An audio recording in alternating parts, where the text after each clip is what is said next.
Bonjour Chen Feder.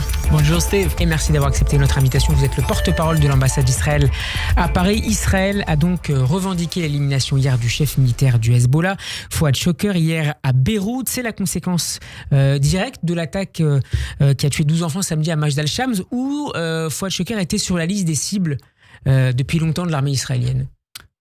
On peut dire que c'est un petit peu le deux.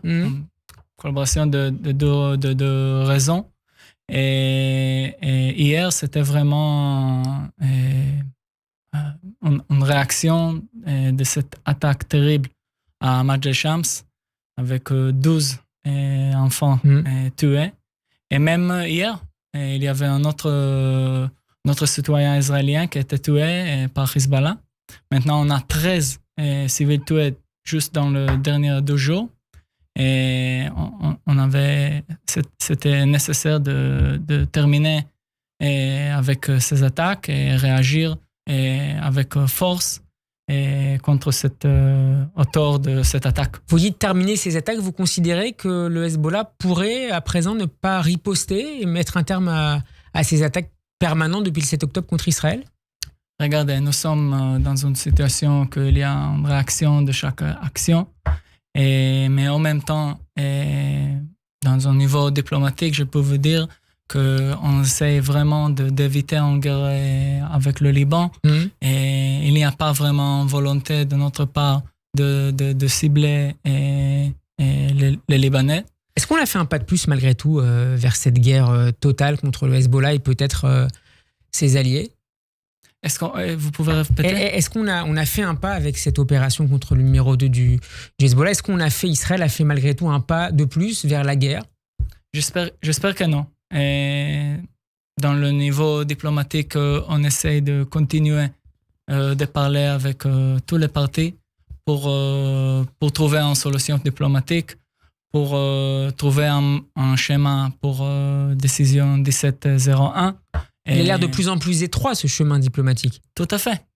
C'est vraiment, ça est devenu plus en plus compliqué.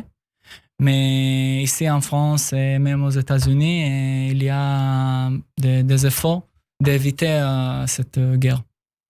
Chen Feder, qu'est-ce que vous dites à nos auditeurs, nos auditrices cet après-midi dans l'émission qui sont forcément inquiets de cette situation ? Certains doivent rejoindre Israël pour les vacances, pour voir leur famille d'ici quelques jours ou quelques semaines. Est-ce que vous leur conseillez de réfléchir à 2 fois et avant de mener ce voyage en Israël, ou vous considérez qu'il n'y a pas de danger supplémentaire après les événements de la nuit dernière et de la journée d'hier ?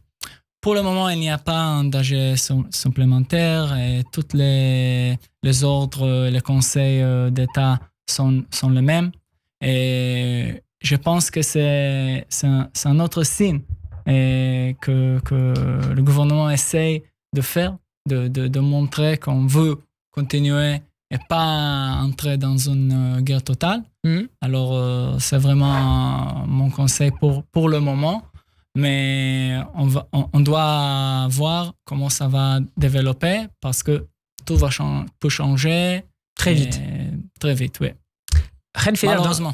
Malheureusement, en effet. La nuit dernière, une opération a conduit à l'élimination du chef de la branche politique du Hamas, Ismaël Haniyeh, installé au Qatar. Il était hier en Iran en raison de l'investiture du nouveau président iranien. Est-ce que Israël se félicite de cette opération-là, même si elle n'a pas été revendiquée par l'État hébreu ? Qui, à part Israël, aurait été capable et aurait eu la volonté de mener une telle opération ? Pour le moment, je ne peux pas commenter sur cette attaque ou ce rapport. Je ne sais pas exactement qu'est-ce qui s'est passé là-bas. Mais en même temps, si c'est vrai, c'est faux, je ne sais pas. Il est mort, ça a l'air clair. D'accord. Mais encore une fois, il y a cette attribution à Israël et moi, je ne peux pas commenter. Mais en même temps, c'est important de dire que depuis le 7 octobre, tous les dirigeants en Israël ont dit très clairement que les auteurs de cette attaque doivent prendre compte de ce qui s'est passé le 7 octobre. Et on se souvient très bien des images d'Ismaël Haniyeh se réjouissant en direct le 7 octobre devant les massacres en cours. Merci beaucoup, Chen Fetar, d'avoir été avec nous. Je rappelle que vous êtes le porte-parole de l'ambassade d'Israël à Paris. Bon après-midi. Bon après-midi, Steve. Radio J, le grand journal, 14h-15h, Steve Nadja.